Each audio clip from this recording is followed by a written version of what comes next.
வணக்கம். இன்றைய நாடில் நடந்த முக்கிய நிகழ்வுகளை விரைவாகவும் சுருக்கமாகவும் மின்னல் செய்திகளில் பார்க்கலாம்.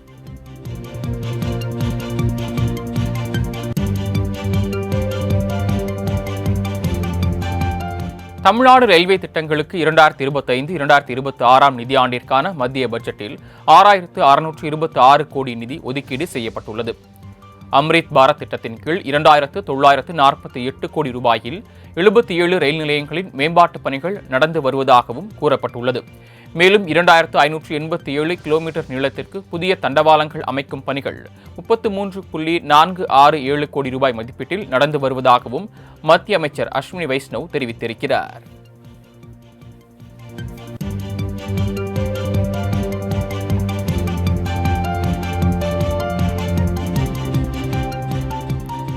ராமேஸ்வரம் அடுத்த பாம்பன் கடலில் 550 கோடி செலவில் அமைக்கப்பட்டுள்ள புதிய ரயில் பாலத்தை பிரதமர் மோடி வரும் 11ஆம் தேதி திறந்து வைக்க உள்ளதாக தகவல் வெளியாகியிருக்கிறது.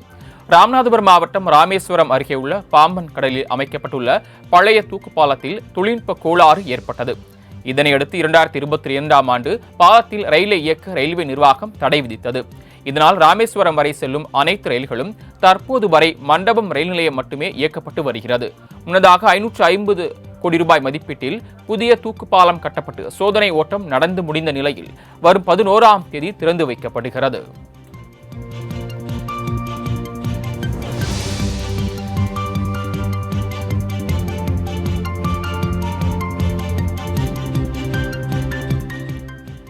முதலமைச்சர் மு.க. ஸ்டாலின் தலைமையில் வரும் 11ஆம் தேதி காலை 11 மணி அளவில் சென்னை தலைமைச் செயலகத்தில் அமைச்சரவை கூட்டம் நடைபெற உள்ளது. தமிழக பட்ஜெட் விரைவில் தாக்கல் செய்யப்பட உள்ள நிலையில் முக்கியமான திட்டங்கள் குறித்தும் பட்ஜெட் கூட்டத்தொடரை நடத்துவது குறித்தும் விவாதிக்க இக்கூட்டம் கூட்டப்படுகிறது. மேலும் முக்கிய திட்டங்களுக்கு ஒப்புதல் அளிக்க உள்ளதாகவும் தெரிகிறது. இந்த ஆண்டின் முதல் சட்டசபை கூட்டம் கடந்த 6ஆம் தேதி கூடியது. இந்த கூட்டத்தொடரில் தேசிய கீதம் இசைக்கப்படவில்லை என குற்றம் சாட்டிய உரையை வாசிக்காமல் ஆளுநர் RN ரவி வெளியேறியது குறிப்பிடத்தக்கது.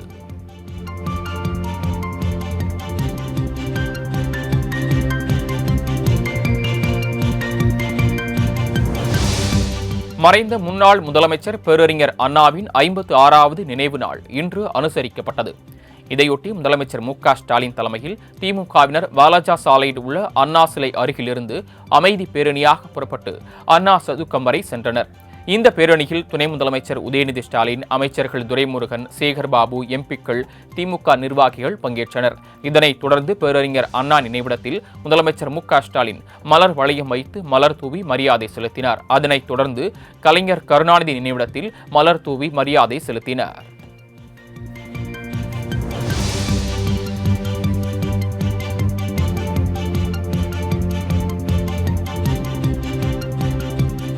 பேரறிஞர் அண்ணா நினைவு தினத்தை முன்னிட்டு சென்னை மெரினா கடற்கரையில் உள்ள அண்ணா நினைவிடத்தில் அதிமுக பொதுச் செயலாளர் எடப்பாடி பழனிசாமி மலர் வளையம் வைத்து மலர் தூவி அஞ்சலி செலுத்தினார். அதனைத் தொடர்ந்து முன்னாள் அமைச்சர்கள் மலர் அஞ்சலி செலுத்தினர். இந்த நிகழ்ச்சியில் மாவட்ட செயலாளர்கள், MLA-க்கள், அதிமுக சார்பு அமைப்புகளின் மாநில துணை நிர்வாகிகள் பலர் கலந்து கொண்டனர்.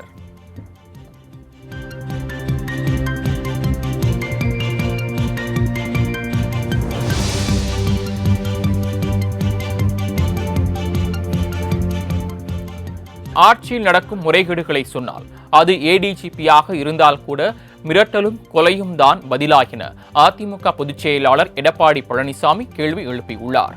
காவல்துறை கூடுதல் DGP கல்பனா நாயக் அலுவலகம் தாக்கப்பட்டது தொடர்பாக தனது X தளத்தில் பதிவிட்ட எடப்பாடி பழனிசாமி, தங்கள் துறையின் ஊழல்களை சொன்னதற்கே அவரை கொலை செய்ய துணிந்து விட்டார்கள் என்பது மிகவும் கீழ்த்தரமானது எனவும், இந்த செயலுக்கு ஸ்டாலின் என்ன பதில் சொல்ல போகிறார் என கேள்வி எழுப்பியுள்ளார். முறைகேடுகளை சொன்னால் அது ADGP-யாக இருந்தால் கூட மிரட்டலும் கொலையும் தான் பதிலாகின EPS வினவியுள்ளார்.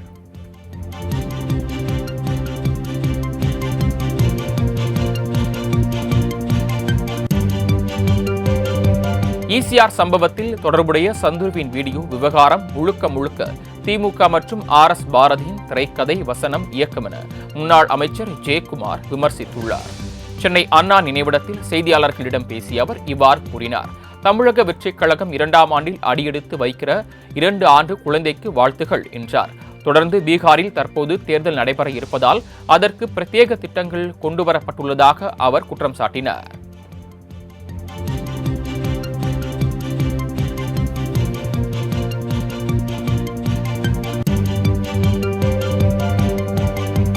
தமிழகத்தில் உயர் காவல்துறை அதிகாரிகளுக்கே போதிய பாதுகாப்பு இல்லை என பாஜக மாநில தலைவர் அண்ணாமலை விமர்சித்துள்ளார். காவல்துறை கூடுதல் டிஜிபி கல்பனா நாயக் அலுவலகம் தாக்கப்பட்டது தொடர்பாக தனது எக்ஸ் தளத்தில் பதிவிட்டுள்ள அண்ணாமலை, தமிழகத்தில் விதிகள் மற்றும் சட்டங்களை மீறுவது வழக்கமான நடைமுறையாகிவிட்டதாக சாடியுள்ளார். காவல் ஆய்வாளர் பணி நியமன முறைகேடுகளை சுட்டிக்காட்டியவருக்கு உரிய வெகுமதி அளிக்கப்பட்டுள்ளது என அண்ணாமலை கூறியுள்ளார்.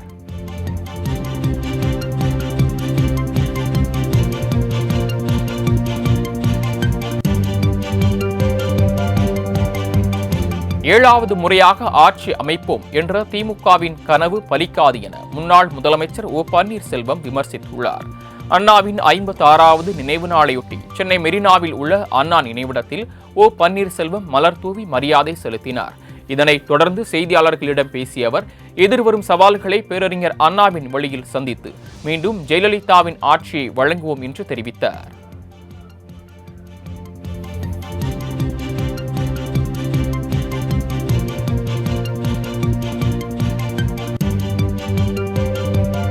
முதலமைச்சர் பதவியா திமுகவின் வீழ்ச்சியா எது பெரிது என எடப்பாடி பழனிசாமி மற்றும் விஜய் முடிவு செய்ய வேண்டும் என அமமுக பொதுச் செயலாளர் டிவி தினகரன் தெரிவித்துள்ளார். அறிஞர் அண்ணாவின் நினைவு நாளை முன்னிட்டு மதுரை நெல்பேட்டையில் உள்ள அவரது சிலைக்கு மாலை அணிவித்த பின்னர் செய்தியாளர்களிடம் பேசிய அவர் இதனை தெரிவித்தார்.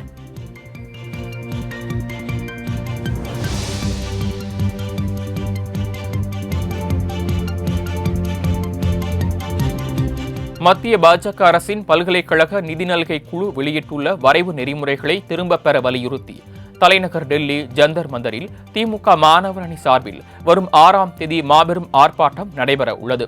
காலை 10 மணி அளவில் நடக்கும் ஆர்ப்பாட்டத்தில் நாடாளுமன்ற உறுப்பினர்கள் கலந்து கொண்டு சிறப்பிக்க உள்ளனர். கழக மாணவர் அணியின் மாநில, மாவட்ட, மாநகர அமைப்பாளர்கள் தங்களது துணை அமைப்பாளர்கள் மற்றும் மாணவர் அணியினருடன் பெருமளவில் பங்கேற்று ஆர்ப்பாட்டத்தை வெற்றியடைய செய்ய வேண்டும் என கேட்டுக் கொள்ளப்பட்டுள்ளது.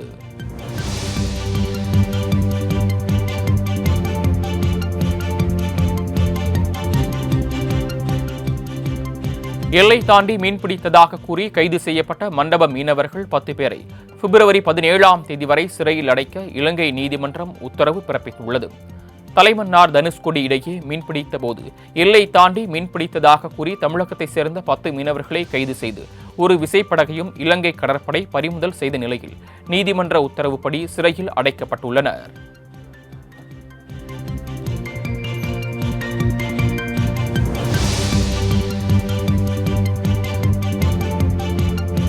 கச்சத்தீவு பகுதியில் மீன்பிடித்ததாக கைது செய்யப்பட்ட காரைக்கால் மீனவர்களில் 9 பேரை விடுதலை செய்து இலங்கை ஊர்காவல் நீதிமன்றம் உத்தரவிட்டுள்ளது. எல்லை தாண்டி மீன்பிடித்ததாக கூறி காரைக்கால் மீனவர்கள் 10 பேரை கடந்த மாதம் இலங்கை கடற்படை கைது செய்தது. அவர்களிடம் இருந்த ஒரு விசைப்படகையும் பறிமுதல் செய்தனர். இந்த வழக்கை விசாரித்த இலங்கை ஊர்காவல் துறை நீதிமன்றம் நிபந்தனையின் அடிப்படையில் பிடிபட்ட 10 மீனவர்களில் 9 பேரை மட்டும் விடுதலை செய்து உத்தரவு பிறப்பித்துள்ளது. மீதமுள்ள ஒரு மீனவர் படகோட்டி என்பதால் அவருக்கு மட்டும் 6 மாத கால சிறை தண்டனை அளித்து நீதிமன்றம் உத்தரவிட்டுள்ளது.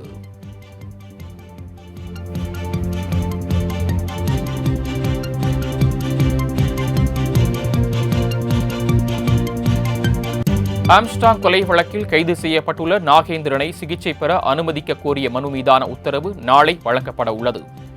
ஆயுள் தண்டனை கைதியாக வேலூர் சிறையில் அடைக்கப்பட்டிருந்த நாகேந்திரன் ஆம்ஸ்டாங் கொலை வழக்கில் முதல் எதிரியாக கைது செய்யப்பட்டுள்ளார். அவருக்கு சில ஆண்டுகளுக்கு முன் கல்லீரல் மற்றும் மாற்றறுவை சிகிச்சை செய்யப்பட்டதால் உடல்நலக்குறைவு ஏற்பட்டு வேலூர் சிஎம்சி மருத்துவமனையில் சிகிச்சை பெற்று வருகிறார். அவருக்கு சென்னை தனியார் மருத்துவமனையில் சிகிச்சை பெற அனுமதி கோரி அவரது வழக்கறிஞர் விண்ணப்பித்திருந்தார். இதனை விசாரித்த சென்னை முதன்மை அமர்வு நீதிமன்ற நீதிபதி கார்த்திகேயன் நாகேந்திரன் தாக்கல் செய்த மனு மீதான உத்தரவை நாளைக்கு தள்ளி வைத்தார்.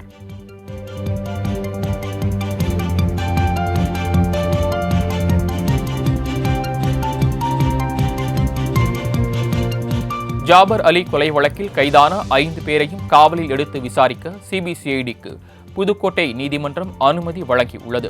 கனிமவள கொள்ளையை தடுத்ததால் சமூக ஆர்வலர் ஜகபர் அலி கொலை செய்யப்பட்டார். இவ்வழக்கில் முருகானந்தம், காசிராஜன், ராசு, ராமையா உள்ளிட்ட 5 பேர் கைது செய்யப்பட்டு புதுக்கோட்டை மாவட்ட சிறையில் உள்ளனர். இவர்களை காவலில் எடுத்து விசாரிக்க சிபிசிஐடி போலீசார் மனு தாக்கல் செய்திருந்தனர். இதனை விசாரித்த புதுக்கோட்டை நடுவர் நீதிமன்ற நீதிபதி பாரதி 3 நாட்கள் காவலுக்கு அனுமதி அளித்து உத்தரவிட்டார்.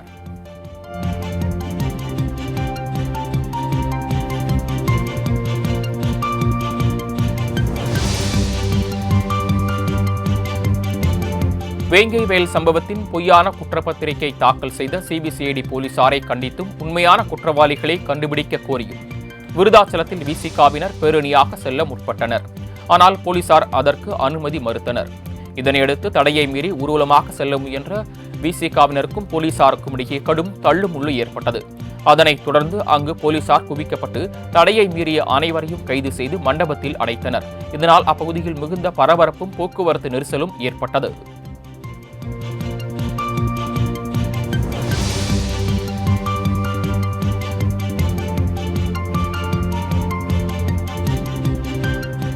ராணிப்பேட்டை மாவட்டத்தில் தலை தூக்கியிருக்கும் பெட்ரோல் குண்டுவீச்சு சம்பவங்களால் மக்கள் அச்சமடைந்துள்ளனர்.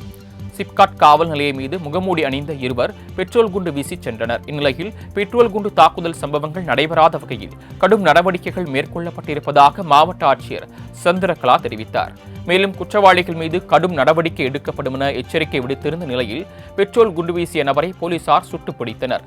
காயமடைந்த அந்த நபர் மீட்கப்பட்டு மருத்துவமனையில் அனுமதித்த போலீசார் அவரிடம் தீவிர விசாரணை மேற்கொண்டுள்ளனர்.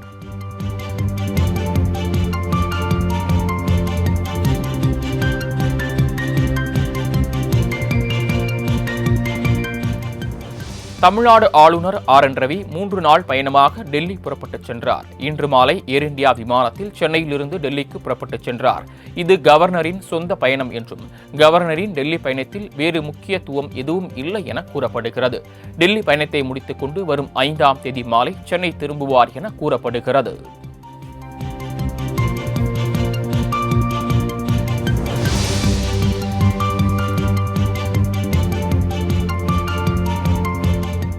நாமக்கல் அருகே குடிநீர் தொட்டியில் தவறி விழுந்து 2 குழந்தைகளை காப்பாற்ற முயன்ற தாயும் உயிரிழந்த சம்பவம் அப்பகுதியில் பெரும் சோகத்தை ஏற்படுத்தியுள்ளது. அங்குள்ள பெரிய மணலி பகுதியைச் சேர்ந்தவர்கள் ரவிக்குமார், இந்துமதி தம்பதி. இவர்களுக்கு யாத்விக், நிவின் என 2 குழந்தைகள் உள்ளனர். இந்நிலையில் போதும்பட்டியில் உள்ள தனது மாமனார் வீட்டிற்கு சென்றிருந்த போது அங்கு விளையாடிக் கொண்டிருந்த 3 வயது சிறுவன் யாத்விக் அங்கிருந்த தொட்டியில் தவறி விழுந்துள்ளார். இதனை கண்டு அதிர்ச்சியடைந்த தாய் இந்துமதி கையில் வைத்திருந்த குழந்தையுடன் தொட்டியில் குதித்துள்ளார். இதில் 3 பேரும் நீரில் மூழ்கி உயிரிழந்தனர். தகவல் அறிந்த போலீசார் உடல்களை மீட்டு விசாரணை மேற்கொண்டுள்ளனர்.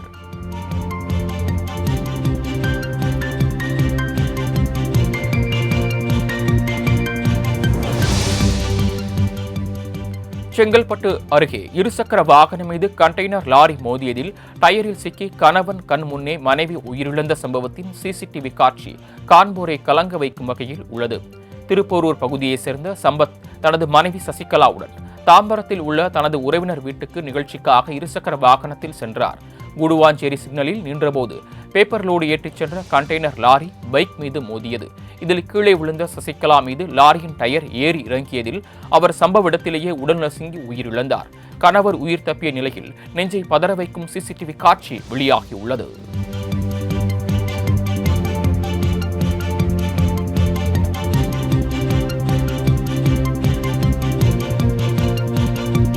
கேரளாவிலிருந்து மருத்துவ கழிவுகள் கொண்டுவரும் வாகனங்களை பறிமுதல் செய்து ஏலம் விட நடவடிக்கை எடுக்க உயர்நீதிமன்ற மதுரை கிளை உத்தரவிட்டுள்ளது. கேரளாவிலிருந்து குமரி மாவட்டம் பாலுக்குழி என்ற கிராமத்தில் மருத்துவ கழிவுகளை கொட்டியதாக பறிமுதல் செய்யப்பட்ட வாகனத்தை ஒப்படைக்க கோரி தாக்கல் செய்த வழக்கில் நீதிபதி இந்த ஆணையை பிறப்பித்திருந்தார். மேலும் அண்டை மாநிலத்திலிருந்து மருத்துவ கழிவை தமிழகத்தில் கொட்டுவது தீவிரமான குற்றமாகும் எனவும் தீர்ப்பளித்த நீதிபதிகள் மனுவை தள்ளுபடி செய்தனர்.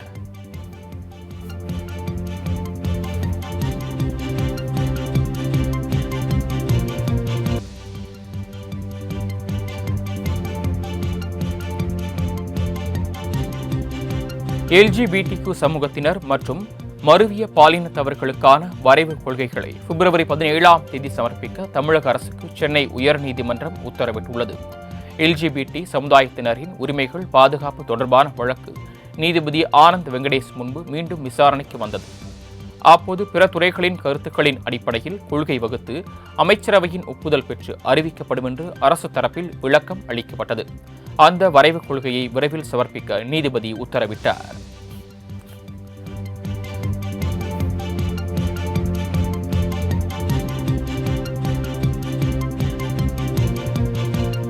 தமிழக வெற்றிக் கழக கொடிக்கம்பம் அமைக்க கோரி விண்ணப்பம் மீது 6 வாரங்களில் முடிவெடுக்க சென்னை மாநகராட்சிக்கு உயர்நீதிமன்றம் உத்தரவிட்டுள்ளது.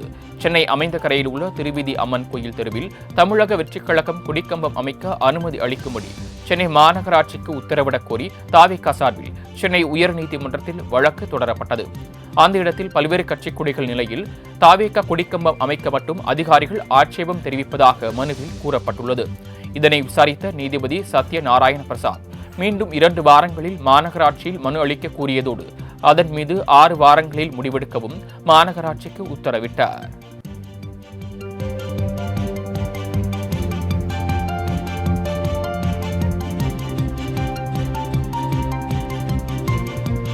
மத நல்லிணக்கத்தை விரும்புபவர்கள் இந்து முஸ்லிம் இடையே இணக்கமாக வாழ நினைப்பவர்கள் தர்காவை வேறு இடத்திற்கு மாற்றலாம் என பாஜக மூத்த தலைவர் ராஜா தெரிவித்துள்ளார். மதுரை விமான நிலையத்தில் செய்தியாளர்களுக்கு பேட்டியளித்த அவர், தர்கா வருவதற்கு முன்பாக அங்கு இருந்தது காசி விஸ்வநாதர் கோயில்தான் என்றும் பொது சிக்கந்தருக்கு அங்கு என்ன வேலை என கேள்வி எழுப்பினார். இந்துக்களுக்கு மட்டுமே அந்த மலை சொந்தம் என ராஜா கூறினார்.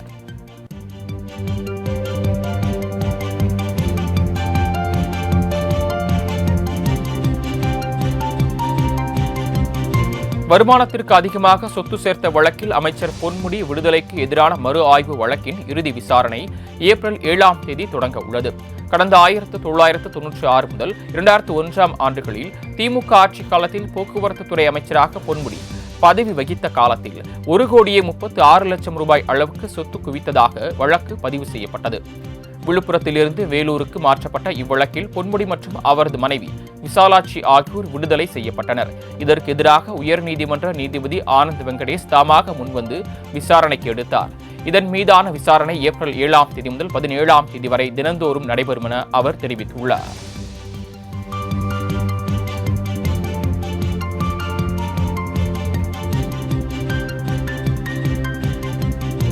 ஆதி திராவிடர், பழங்குடியினர் மற்றும் கிறிஸ்தவ ஆதி திராவிட மாணவர்களின் கல்விக் கடனை தள்ளுபடி செய்து தமிழக அரசு அரசாணை வெளியிட்டுள்ளது.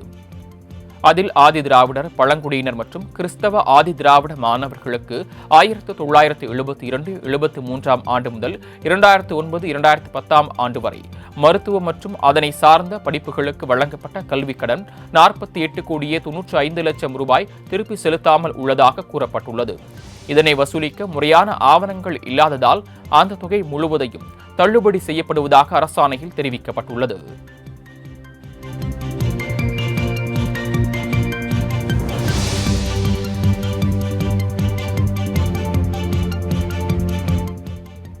சென்னை திருவல்லிக்கேணியில் நடைபெற்ற சமபந்தியில் துணை முதலமைச்சர் உதயநிதி ஸ்டாலின் கலந்து கொண்டு உணவருந்தினார். பேரறிஞர் அண்ணா நினைவு நாளையொட்டி இந்து சமய அறநிலையத்துறை சார்பில் கோயில்களில் சாதி சமய வேறுபாடு அற்ற சமபந்தி விருந்து நடைபெற்றது. திருவல்லிக்கேணியில் உள்ள பார்த்தசாரதி சுவாமி திருக்கோயிலில் நடைபெற்ற சமபந்தி விழாவில் உதயநிதி, சேகர்பாபு உள்ளிட்டோர் கலந்து கொண்டு பொதுமக்களுடன் அமர்ந்து உணவருந்தினர். பின்னர் பொதுமக்களுக்கு வேட்டி சேலை உள்ளிட்ட நலத்திட்ட உதவிகளை துணை முதலமைச்சர் உதயநிதி வழங்கினார்.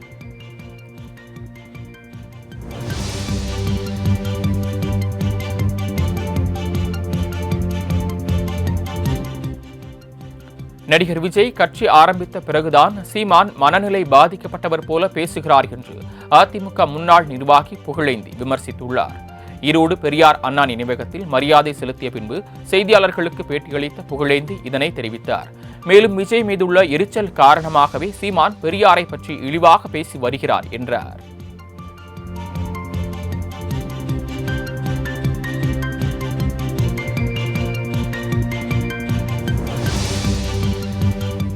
திராவிட பிள்ளைகளை கையேந்த செய்யவே தமிழ் புதல்வன் திட்டம் கொண்டுவரப்பட்டுள்ளதாக சீமான் குற்றம் சாட்டியுள்ளார். ஈரோடு கிழக்கு தொகுதி இடைத்தேர்தலில் பிரச்சாரம் மேற்கொண்ட சீமான் இதனை தெரிவித்தார். மத்திய பட்ஜெட்டில் தமிழ்நாடு என்ற வார்த்தையே இல்லை என புலம்பிக் கொண்டிருப்பதாகவும் அவர் விமர்சனம் செய்தார்.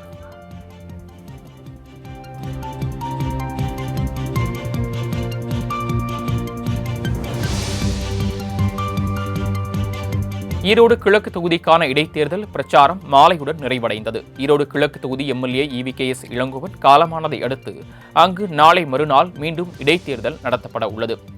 இந்த தேர்தலை அதிமுக உள்ளிட்ட பிரதான கட்சிகள் புறக்கணித்த நிலையில் திமுகவுக்கும் சீமானின் நாம் தமிழர் கட்சிக்கும் நேரடி போட்டி உருவாகியுள்ளது. திமுக சார்பில் VC சந்திரகுமாரும் நாம் தமிழர் கட்சி சார்பில் சீதாலட்சுமியும் களத்தில் உள்ளனர். மேலும் 40க்கும் அதிகமான சுயேட்சைகளும் போட்டியில் உள்ளனர். இந்நிலையில் இடைத்தேர்தலுக்கான பிரச்சாரம் மாலையுடன் நிறைவடைந்தது.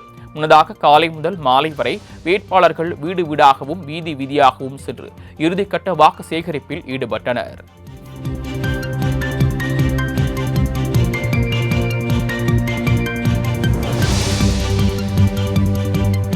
டெல்லி சட்டசபை தேர்தல் பிரச்சாரம் இன்று மாலையுடன் முடிவடைந்த நிலையில் வாக்குப்பதிவுக்கான ஏற்பாடுகளில் தேர்தல் ஆணைய அதிகாரிகள் தீவிரமாக ஈடுபட்டுள்ளனர். டெல்லி சட்டசபை தேர்தல் வரும் 5ஆம் தேதி நடைபெற உள்ளது. இதற்காக நடைபெற்று வந்த அனல் பறக்கும் பிரச்சாரம் இன்றுடன் ஓய்ந்தது. நிறைவு நாளான இன்று காங்கிரஸ் வேட்பாளர்களை ஆதரித்து பிரியங்கா காந்தி ரோடு ஷோ நடத்தி இறுதிக்கட்ட பிரச்சாரத்தை நிறைவு செய்தார். அதேபோல முன்னாள் முதலமைச்சர் கெஜ்ரிவால், முதலமைச்சர் அதிஷிப், பஞ்சாப் முதலமைச்சர் பகவந்த் மான் உள்ளிட்டோரும் ஆம் ஆத்மி வேட்பாளர்களை ஆதரித்து வீதி வீதியாக இறுதிக்கட்ட பரப்புரை மேற்கொண்டனர். மத்திய உள்துறை அமைச்சர் அமித்ஷா பாஜக வேட்பாளர்களை ஆதரித்து பொதுக்கூட்டத்தில் ஆதரவு திரட்டினார்.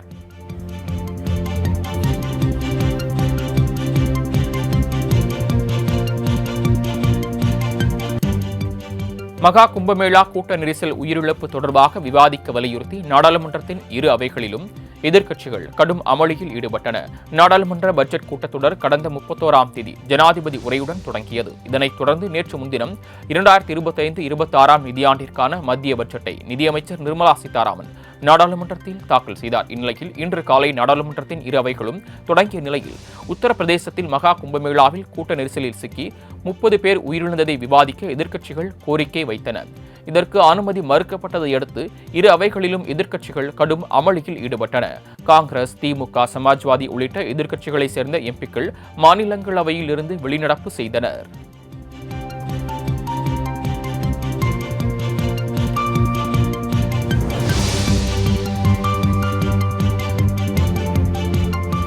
திராவிடத்தின் மகத்தான மரபை மறைக்க மத்திய அரசு முயற்சிக்கிறது என திமுக எம்பி கனிமொழி குற்றம் சாட்டியுள்ளார். மக்களவையில் பேசிய அவர் இந்திய வரலாற்றை பற்றி பேசும்போது 3000 ஆண்டுகளுக்கு முந்தைய வேத காலத்தை பற்றி பேசும் பாஜக 5300 ஆண்டுகளுக்கு முன்பு தமிழகத்திலிருந்து தொடங்கிய இரும்பு காலம் குறித்து வாய் திறக்காதது ஏன் என வினவினார். மேலும் முத்தலாக், சிஐஏ, பொது சிவில் சட்டம் உள்ளிட்டவை இஸ்லாமியர்களுக்கு எதிரானது எனவும் அவர் சாடினார்.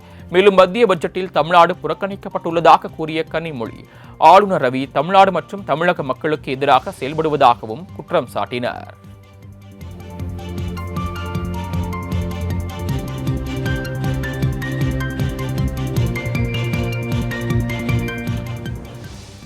தினமும் சர்தார் பட்டேல் மற்றும் அம்பேத்கர் பற்றி பேசும் மத்திய பாஜக அரசு அவர்களின் மதிப்புகளை ஒவ்வொரு நாளும் அளித்து வருகிறது என மக்களவை எதிர்க்கட்சித் தலைவர் ராகுல் காந்தி குற்றம் சாட்டியுள்ளார். மக்களவையில் பேசிய அவர் வெறுப்பு, வன்முறை மற்றும் கோபம் நம் நாட்டை அழிக்கின்றன என குற்றம் சாட்டினார். மத்திய பட்ஜெட்டில் நாட்டின் வளர்ச்சி மற்றும் இளைஞர்களின் வேலையில்லா திண்டாட்டங்களுக்கு எந்த தீர்வும் இல்லை எனவும் ராகுல் சாடினார். மேலும் தேர்தல் ஆணையர் நியமன குழுவிலிருந்து தலைமை நீதிபதி நீக்கப்பட்டது ஏன் எனவும் ராகுல் வினவினார். சாதிவாரி மக்கள் தொகை கணக்கெடுப்பு நடத்த வேண்டும் எனவும் அவர் வலியுறுத்தினார். மேலும் அதானி, அம்பானிக்காக மட்டுமே மத்திய அரசு செயல்படுவதாகவும் ராகுல் காந்தி விமர்சித்தார்.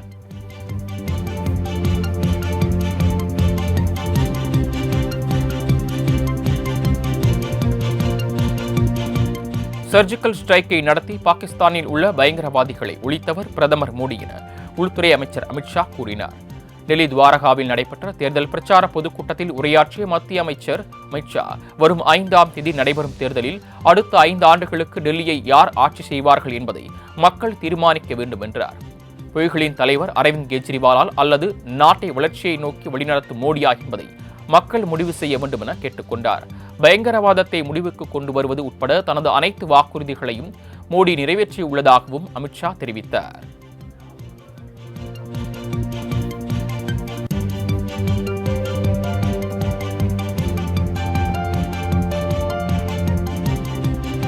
காஷ்மீரில் தீவிரவாதிகள் நடத்திய தாக்குதலில் முன்னாள் ராணுவ வீரர், அவரது மனைவி மற்றும் மகள் என 3 பேர் கொல்லப்பட்டனர். காஷ்மீர் மாநிலம் குல்காம் பகுதியில் ஊடுருவி தீவிரவாதிகள் இந்த அட்டூழிய செயலில் ஈடுபட்டுள்ளனர். அதிகாலையில் இந்த கொடூர சம்பவத்தில் தீவிரவாதிகள் ஈடுபட்டதாக தெரிகிறது. தகவல் அறிந்த துணை ராணுவ படை வீரர்கள் குவிக்கப்பட்டு தீவிரவாதிகளை தேடும் பணியில் ஈடுபட்டனர்.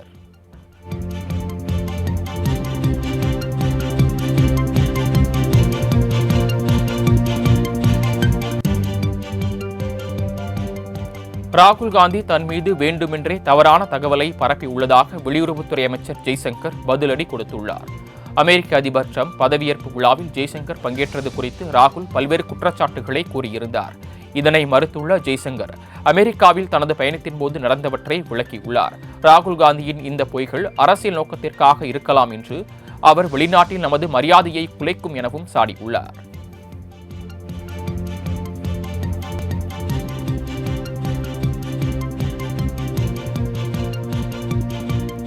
புதுச்சேரியில் பேரறிஞர் அண்ணாவின் நினைவு நாளையொட்டி அவரது சிலைக்கு அம்மாநில முதல்வர் ரங்கசாமி மாலை அணிவித்து மரியாதை செய்தார்.